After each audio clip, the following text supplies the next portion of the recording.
Hi everyone, Naveen here. In this video, I will be explaining in depth the fictional birth chart of Ethan that I created based on episode 1 of AstroMind. If you haven't watched the episode yet, you can watch it in our channel. Please note that whenever I use the word episode, I am referring to the episode 1. Now, episode 1 is a story of a lawyer who works for a $1,000,000 firm.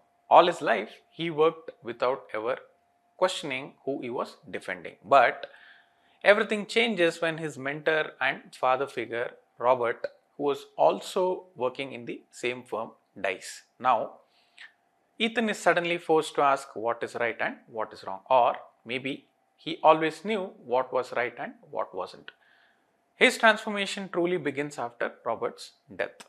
Now, let me explain the transformation using astrology. In this fictional chart, I will focus only on the active planets, the ones that push Ethan to completely reshape his character. The active planets in the fictional chart are Saturn and Mercury in the first house, Sun and Rahu in the sixth house, Jupiter and Mars in the ninth house, and Ketu in the 12th house.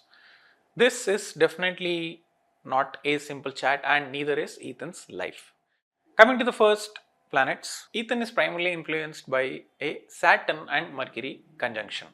I will start with Saturn in the first house. Now, Saturn gives him the discipline and structure in life. He is like an engine that is always working.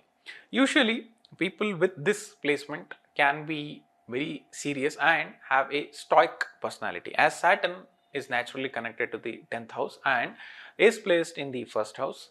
This explains why the majority of his life revolves around work. But Saturn is not alone. Mercury is conjunct with Saturn in the first house, and this changes the picture. This conjunction usually produces people who are both smart and hardworking, kind of a deadly combination. Mercury gives Ethan the intelligence and skill to fix any issue he faces without emotional involvement. This is why he has the brain of a lawyer and a fixer. He doesn't ask what he's doing or why he's doing it, he simply finishes the work in the most efficient way.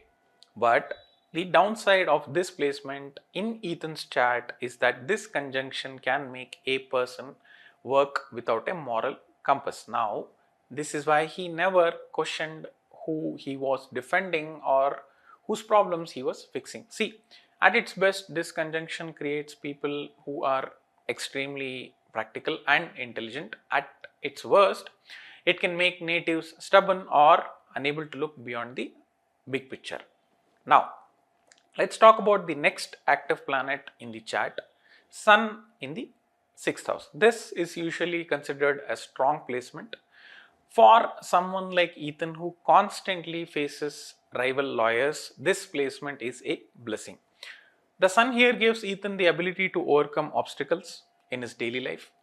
Usually, people with this placement like to have daily routines and an active work life. But the Sun here is conjunct with Rahu, a planet known for seducing and drawing people towards the unusual paths. Now, Rahu's placement in the 6th house is tricky, just like Rahu himself. See, one of Ethan's core problems is his gambling addiction. Remember, Rahu holds a mirror to your deepest desires, and in trying to achieve them, many people go down the dangerous and unethical paths.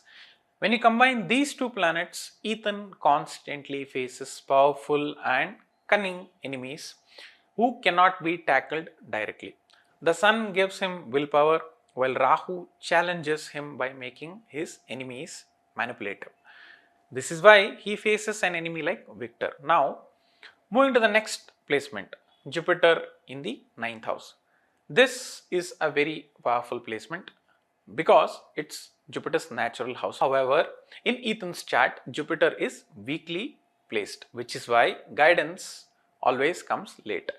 Talking about Robert, who taught Ethan almost everything and acted as a both mentor and father figure, but Robert himself realized his own path was wrong only near the end of his life. People with weak Jupiter often receive guidance late, which is why Ethan questions everything and changes only after Robert's death. Now, Jupiter is not alone in the ninth house. Mars conjuncts Jupiter in the same house. See, Mars in the ninth house at its best makes a person fight for their people. At its worst, it can make natives convinced that their own principles and path are always correct. If Mars is weak, this placement can indicate an aggressive father figure, which is why Ethan had a fiery mentor like Robert. Fortunately, Ethan's Mars is conjunct with Jupiter and his conscious awakens only after Robert's death. This is why he takes down Victor in the end.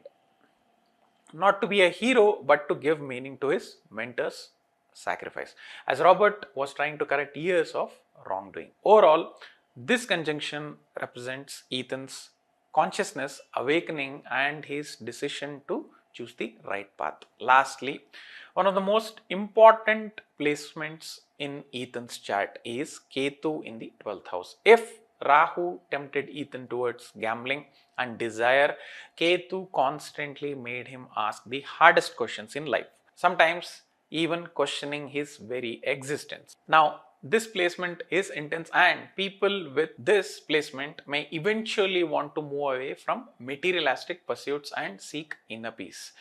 That is why in Robert's final moments, we see his consciousness fully active as he tries to do the right thing, even though it costs him his life. See, people with this placement often do not fear concepts like death in the same way as others do. Now, putting everything together, Saturn and Mercury in the first house, Sun and Rahu in the sixth, Jupiter and Mars in the ninth, and Ketu in 12th.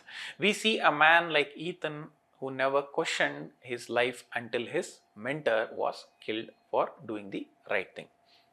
In that moment, his entire consciousness shifts. With this, I'll leave this episode here.